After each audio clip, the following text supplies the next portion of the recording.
If you're real serious about learning more about the Shakers and their furniture, you really owe it to yourself to make a visit to a place like the Hancock Shaker Museum in Western Massachusetts. Now, in this building, a lot of the rooms are set up as they were originally used when the Shakers lived here. Now, this room right here is what would be called a waiting room or a gathering room. And along with all the larger pieces of furniture are these little stools that caught my attention. Look at this one. Kind of a thick top, but some turned legs. I can imagine a Shaker sister sitting here doing some sewing or knitting. And look at this one. Very delicate, but nicely crafted with through dovetails, made out of some thin pine. Certainly not something I would want to step on. But over here is one that you could actually climb up on. This one also, I think, is made of pine. It also features the nice through dovetails to lock it all together. It is a little strange that the steps are so far apart, about 12 inches. Looks a little precarious. But it was real necessary to get up into high storage areas like this cabinet. Now, there are a lot of stools in the collection here at the Village, and I think I'll spend some time studying them, and maybe I can come up with one that'll work for us.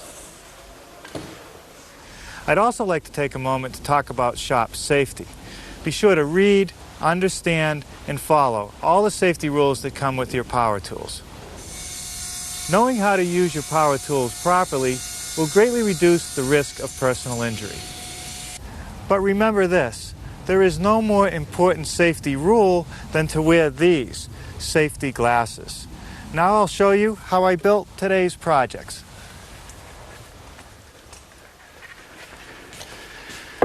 Well, it turns out that there are a lot of different versions of Shaker step stools. Perhaps they were very useful in the Shaker world of high storage cupboards and cabinets. Now, this particular stool comes from a book of old Shaker furniture designs. It features 3 steps, it's made out of pine, and all the joinery that holds it together I made with handheld power tools and hand tools.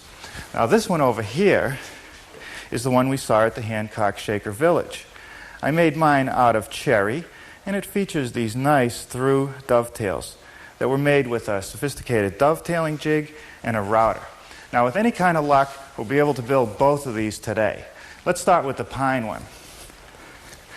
Now, yesterday I took some 1x8 pine boards and glued them together to make some panels for the side of the stool. And the first thing I want to do is I need a nice straight edge, so I'm going to joint the long side, making it straight and square.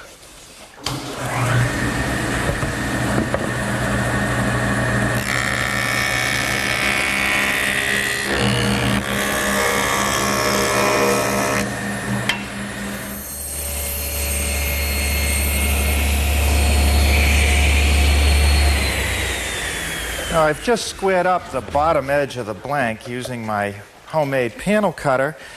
Now I'm going to mark the height of the side piece, which is 24.5 inches, and cut that off. And I'll do the same thing to the other blank.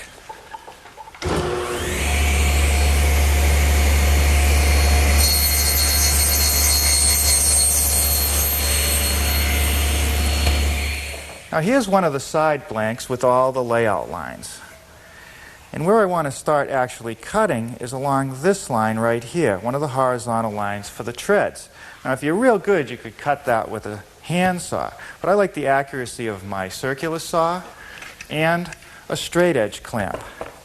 Now, in order to set up the clamp, you need to have an offset distance from the clamp to the cut line. And that's equal to the distance on the blade to the edge of the base. You could measure it, but because I do this frequently, I've made a gauge block. And that's always the same, the distance from the edge of the cutting blade to the edge of the base. All I do is take the gauge, put it on the layout line, slide the clamp up against it, and tighten it down.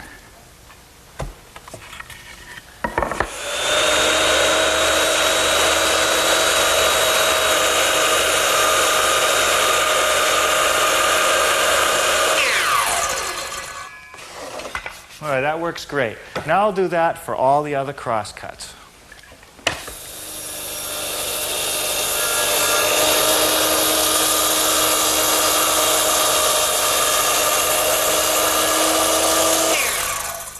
Now, to make the corresponding horizontal cuts on the other side of the stool, I'm using a narrower gauge block because I want to use the narrow side of the saw base.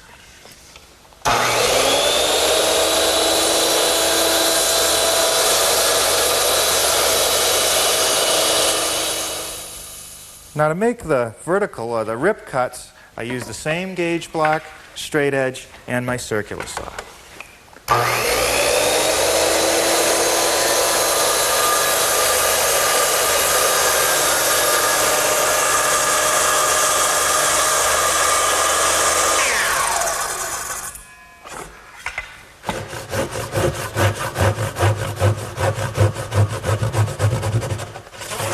Now, my 10-point crosscut saw does a good job finishing up the corners.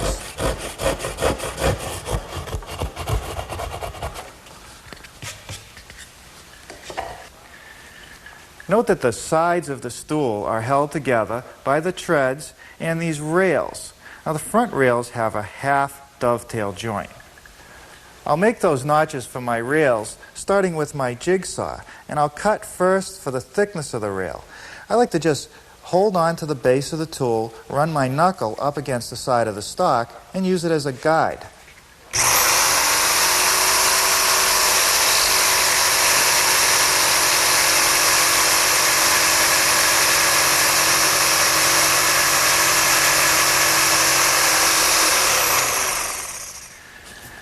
To make the cross cuts, which lock in the dovetail, they're at a slight angle, and I'm simply going to use my dovetailing saw. Just hold my thumb up against it to guide it, and cut straight down.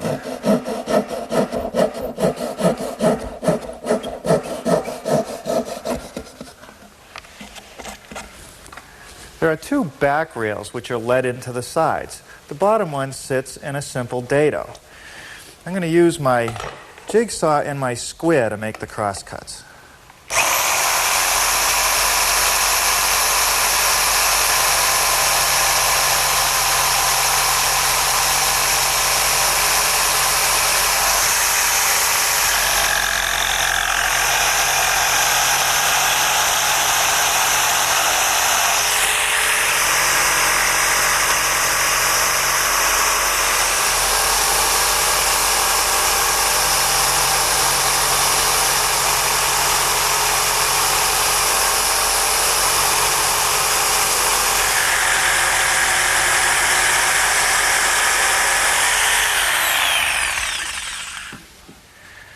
Notice that the sides of the stool have a cutout, and that's so that it'll sit on an uneven floor more easily. Now, the height at the very top of the arch is 3.5 inches, but the layout radius that I need is 5.25. So I've set my compass to 5.25 inches. If I put the pencil on my 3.5 inch height, I have no pivoting point. So I'm simply going to use the other sides of the stool, butt it up against the bottom as a pivot point, lay out the arch on one, reverse it to the other side, set the pencil at 3.5, and lay out the other one.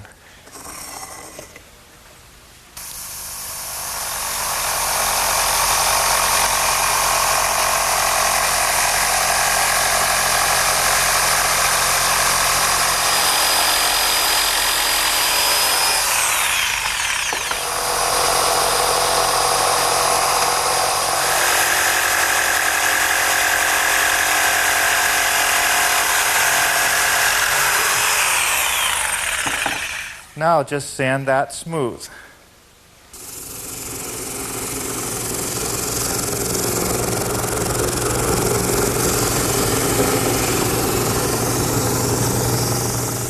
Now, with the 3 front rails clamped in the workbench, I need to make a dovetail cut on each end.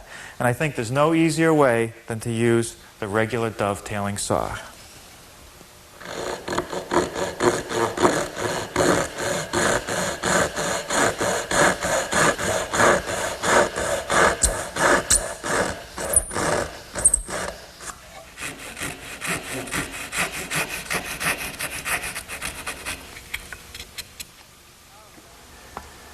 Well, now it's time for a little assembly, and I'll put the back rails on first. After putting a little bit of glue in the joint, setting it in position, flush with the outside, and I'll fasten it with a couple 4-penny finish nails.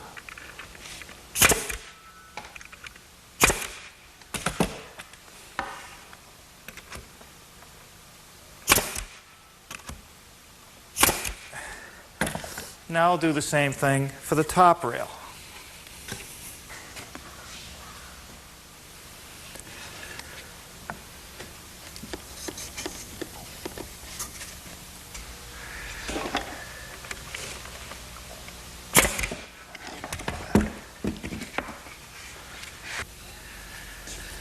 The risers tilt back at a slight angle. So that means when I install the rails, I need to have a front edge that's a little bit lower than the back edge. And I can do that over on the joiner. Now I've adjusted the fence on my joiner to tilt out at about 4 degrees, and now I can run the piece through.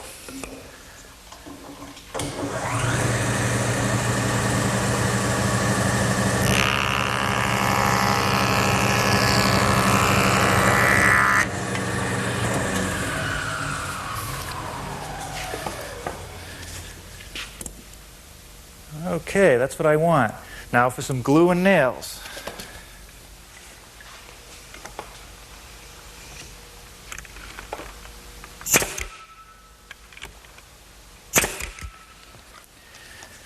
The ends and the front edge of the first 2 treads are rounded over, and all 4 edges are rounded on the top tread. Now to do that work, I'm going to use my router and router table. I've set it up with a 1/2 inch rounding over bit, and as usual, I'll do the end grain first, then the edge.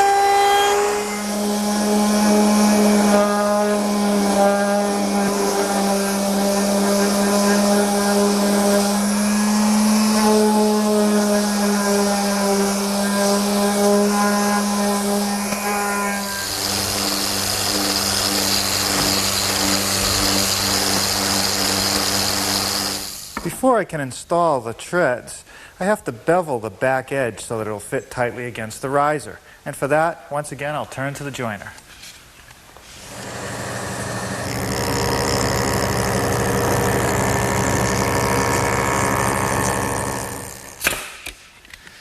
Okay, well that takes care of everything except one little detail, and that's to round over the back edge of the first 2 treads. And to do that, I'm just going to use my rasp and a little bit of sandpaper.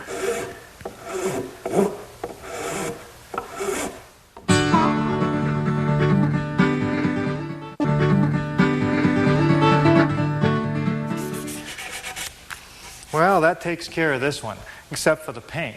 Now let's turn to the one that I'd like to make out of cherry. I noticed that on the original step stool that the side board was all one piece. And that's okay because all the dovetails were cut by hand. I'm using a dovetailing jig and a router. And because of that, I need to make it basically in 2 pieces with a joint line right down here at the riser. The first thing I'm going to do is cut the through dovetails for the bottom step and the top step on both sides. Well, before we get started, let's get the through dovetail nomenclature correct. And this sample will best show us the parts. I'll pull it apart and you'll see that this piece is known as the tail piece because it looks like a series of doves' tails. And this piece is known as the pin piece. Now to mill all these pieces, I'm going to use my dovetailing jig. Every manufacturer is a little bit different. So when I got this jig, I spent quite a bit of time reading through the instruction manual, viewing the video, and practicing on a lot of scrap wood until I felt real confident with it. Now I've got it set up to cut the tails in the treads. The real key to this tool is the collar that surrounds the dovetail bit. It follows the edges of the template cutting the tails in the piece.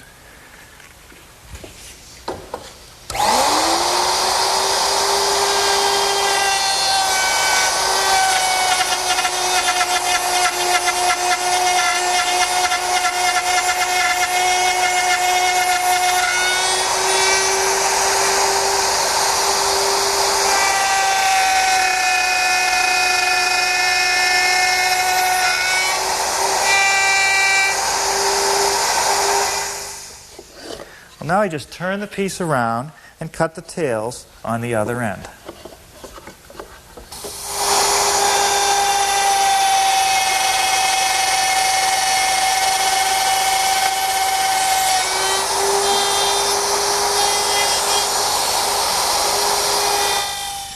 Okay, now we're ready to cut the pins. So I've mounted the side piece in the jig, flicked the whole template over so that it is now in the pin cutting mode, and I've changed the router bit to a straight cutting bit.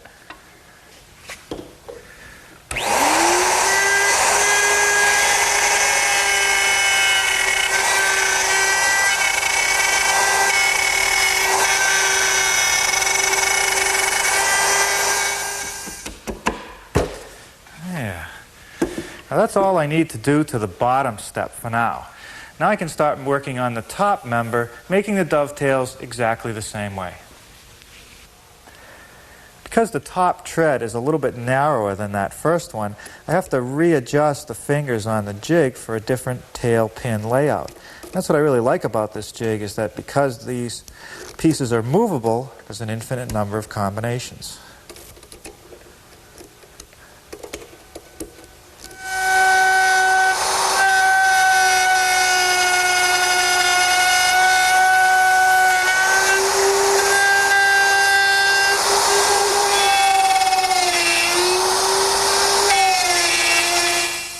Let's take another look at the prototype, and I'll show you a couple more cuts I need to make.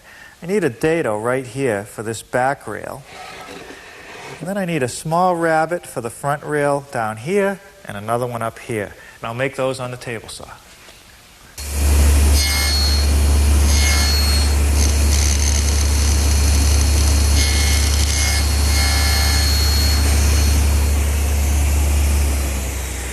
Well, I suppose you could use the dado head to do this a little more quickly, but since there's only a few cuts, this works just as well.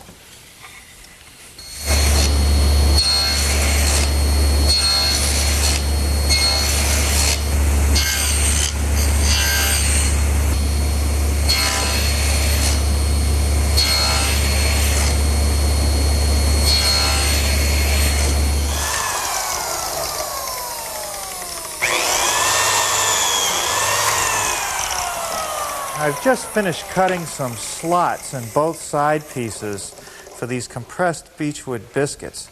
And combined with some glue, that's going to make a joint that's never going to fall apart.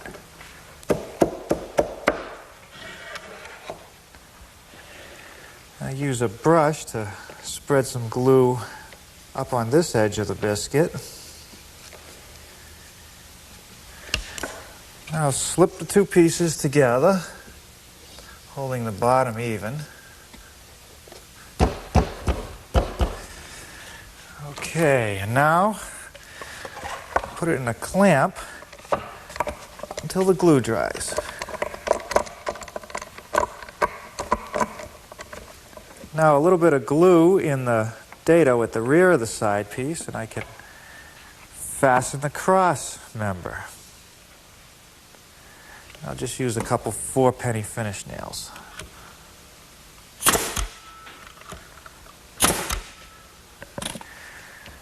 One of the advantages of this type of dovetail joint is that there are lots of glue surface areas. So I want to make sure I get them all, and I apply the glue with a brush.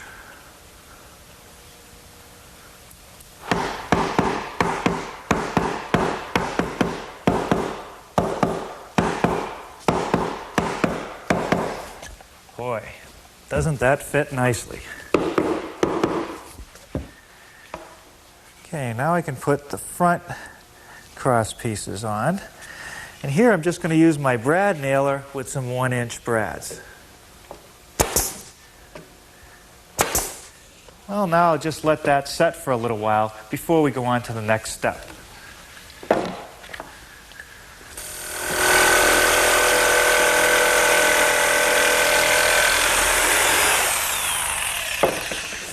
Okay, now it's just a matter of sanding everything smooth and flush.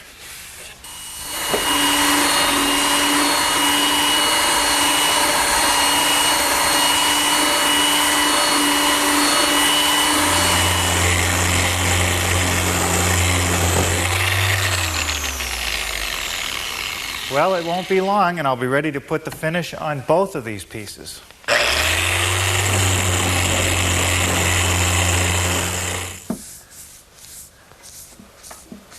Now for our pine step stool, I've chosen a brick red for the final color.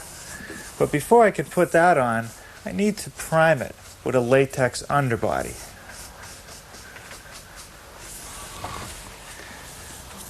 Now for our cherry step stool, I'm going to darken it a little bit with some stain. Makes the wood look a little bit richer. This is a water-soluble stain, and I'm just applying it with a foam brush, putting a nice even coat on. Now before the stain gets any drier, I'm taking a clean rag and rubbing it in a circular motion. Then the next step is to simply rub it with the grain.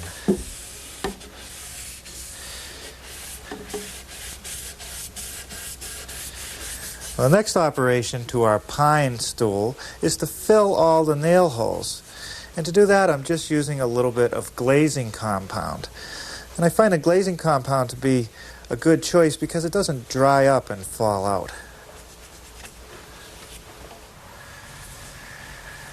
Well, with this final coat of acrylic latex, that's all we have to do to this pine stool.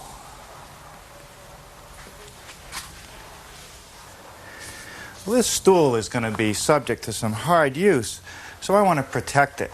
And what I'm putting on is the first of 3 coats of a water-soluble gloss polyurethane. It goes on a little milky, but it'll dry crystal clear. And because it dries quickly, I'll be able to put on all 3 coats today.